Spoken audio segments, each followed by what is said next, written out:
How to build a Betta drip system. Part 1. Betta fish originate from Southeast Asia, specifically Thailand. Originally called Siamese fighting fish, today these wonderful little creatures come in all shapes and colors. With long fin and short fin, double tail and crown tail varieties, in almost every color pattern imaginable, the possibilities and combinations are endless. However, their unique and exotic beauty conceals a deadly secret. These small fish are some of the most aggressive in the world, and, in an aquarium environment where escape is not possible, they will readily fight to the death.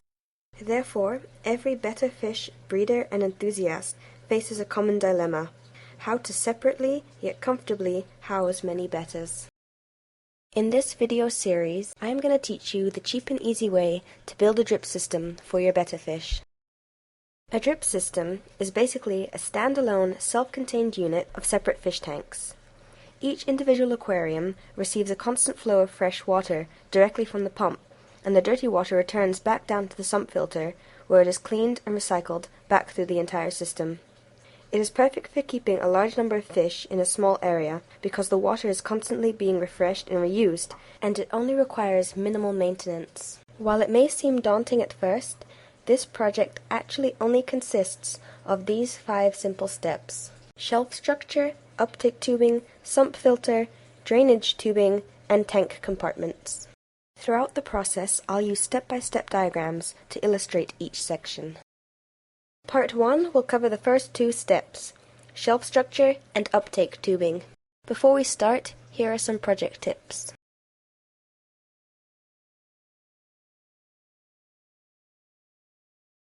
Now let's begin. Step 1. Shelf structure.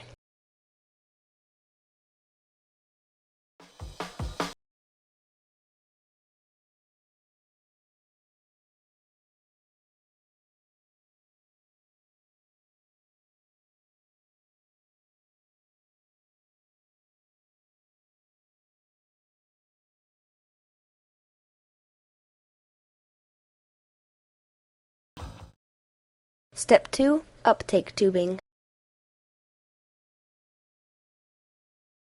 You will need several different sizes of aquarium tubing.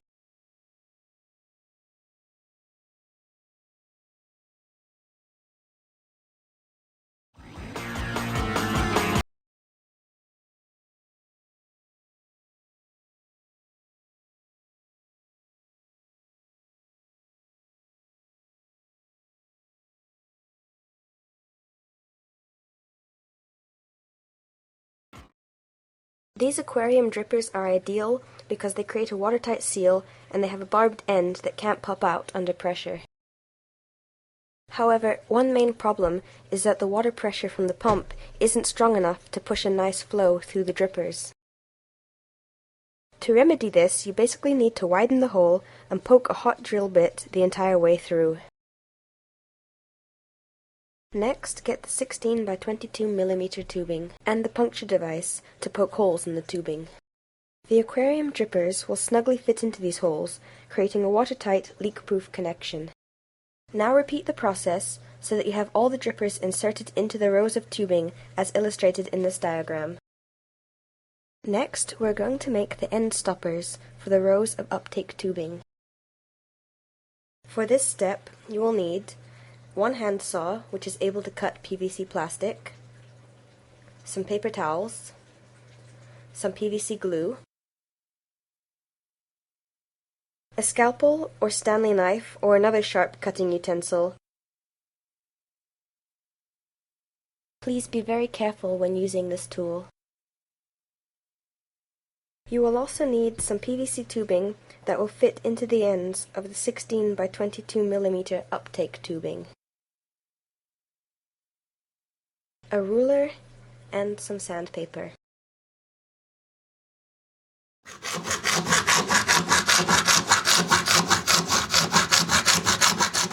Use the hand saw to cut the PVC tube into 3 cm segments, one for each row of uptake tubing. Then sandpaper 1/2 of each segment. This makes one end rough, while the other end stays smooth. The PVC glue will bond much better to a rough surface. Now apply the PVC glue to the sanded end of the segment.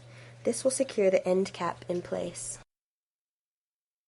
Next, use the scalpel to remove any loose plastic and then clean the segment with a piece of paper towel.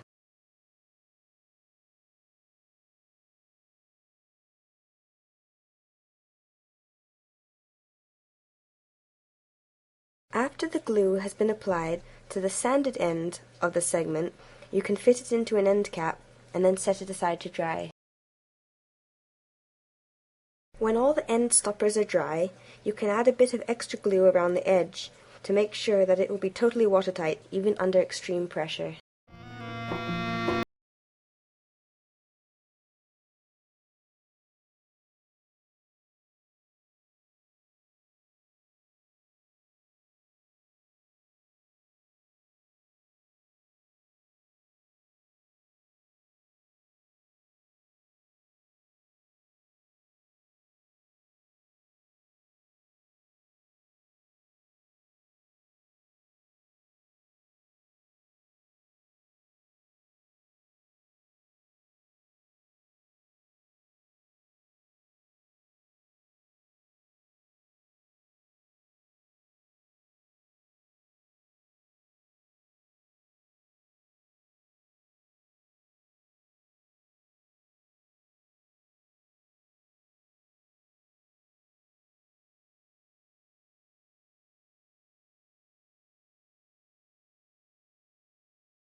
This concludes part 1 of how to build a Betta drip system.